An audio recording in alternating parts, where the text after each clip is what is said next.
Olá, muito bom dia, boa tarde, boa noite. Satisfação imensa poder me ver refletindo, né, sobre esses temas e assumindo essa postura filosófica diante da educação, diante das minhas experiências e diante da minha formação profissional também.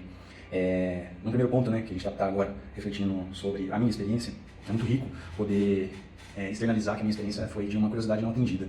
Eu acho que hoje é muito valorizado um perfil profissional que tem uma curiosidade aplicada, um pragmatismo sobre ela e assuma, né, uma postura de dono que remete muito ao protagonismo que deveria ser incentivado na educação. Isso, eu tive alguns pontos positivos e negativos, que olhando hoje pela perspectiva de estratégia metodológica, os positivos eram muito ligados a metodologias ativas, né?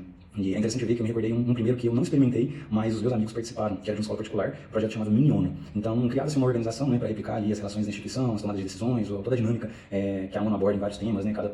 Tinha um grupo de países, então eu não vivi isso, mas eu imagino quanto tem gerado de conhecimento, porque no paralelo eu vivi algo parecido, acho que numa escala menor de conhecimento, enfim, que foi um projeto durante a Copa do Mundo, onde cada sala representava um país. Não, na verdade, cada sala tinha alguns países, 3, 4 países, e a escola inteira entrou nessa feira.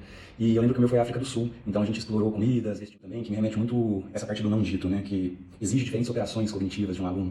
E foi numa disciplina de educação religiosa, e muito superficial, inclusive, mas eu me lembro positivamente de uma música, que era uma paródia, na verdade, que a gente fez sobre violência, que até hoje eu canto com os meus amigos do meu grupo, sei ela inteira. Então, mais uma vez o lúdico aí marcando a minha experiência positivamente. Ainda nessa disciplina eu já faço gancho com o negativo das minhas experiências.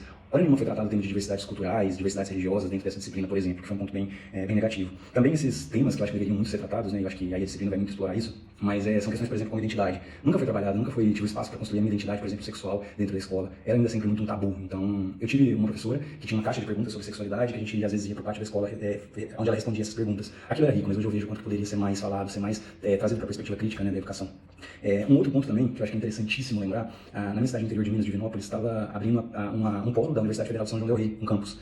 E nunca me foi explorado a possibilidade de eu estudar nessa faculdade, como poderia ser. Um outro ponto bem negativo das minhas experiências foram os sistemas de avaliação. Hoje eu vejo quanto era numa perspectiva controladora do que de fato avaliar o conhecimento que eu estava adquirindo, que eu estava assimilando.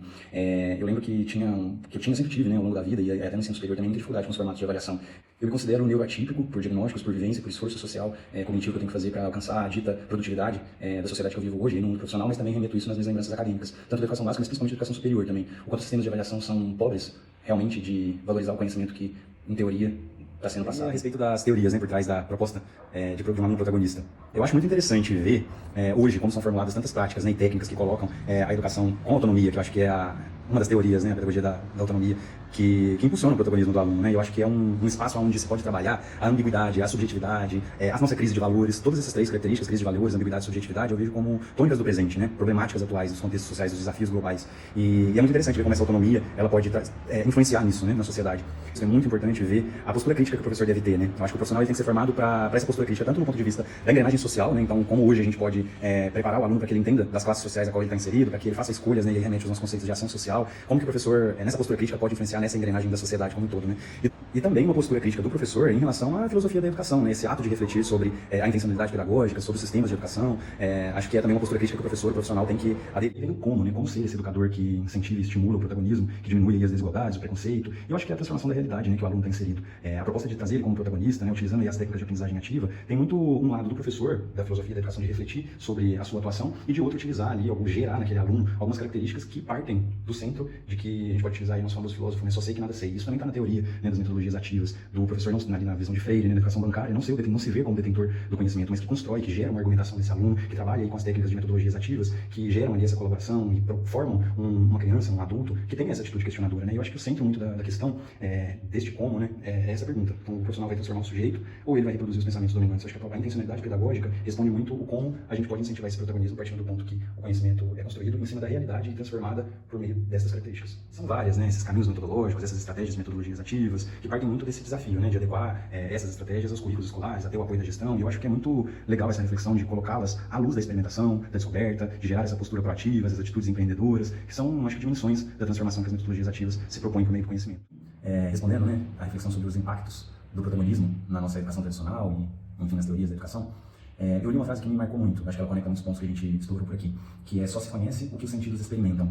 E eu acho que o protagonista, né, quando ele assume essa postura de dono da sua própria história, dono da sua realidade, ele precisa experimentar, ele precisa estar no centro para a tomada das suas decisões, né, ser parte do seu próprio processo de aprendizagem. E eu acho que isso é um desafio muito grande no contexto das teorias tradicionais e da realidade hoje da educação, por exemplo, online, né, à distância. Quando a gente fala dos sentidos, dos nossos sentidos, quais sentidos os alunos estão hoje explorando? Eu acredito que o protagonismo é aquela forma de aprendizagem onde esses sentidos são explorados, esses sentidos são experimentados e através dos problemas da situação, do contexto de cada aluno, de cada escola, de cada comunidade escolar. Eu acho que hoje a gente pode elencar muitos problemas de ordem política, de ordem ambiental, e muitos que giram em torno da tônica da desigualdade social. Mas eu acredito muito na educação e no protagonismo que colocam esses problemas como situações de aprendizagem. Acho que criar situações de aprendizagem a partir desses problemas. Eu acredito muito que são nessas situações de aprendizagem criadas que ganham forças as teorias progressistas da educação. Acredito que teóricos brasileiros como Paulo Freire e Rubem Alves defendem muito essa personalização da educação, né, onde são considerados os interesses da criança. Acho que assim a gente constrói crianças protagonistas, alunos protagonistas, cidadãos protagonistas, empreendedores, profissionais dos mais variados sistemas e setores, e que são capazes, né, de mudar a sua própria realidade.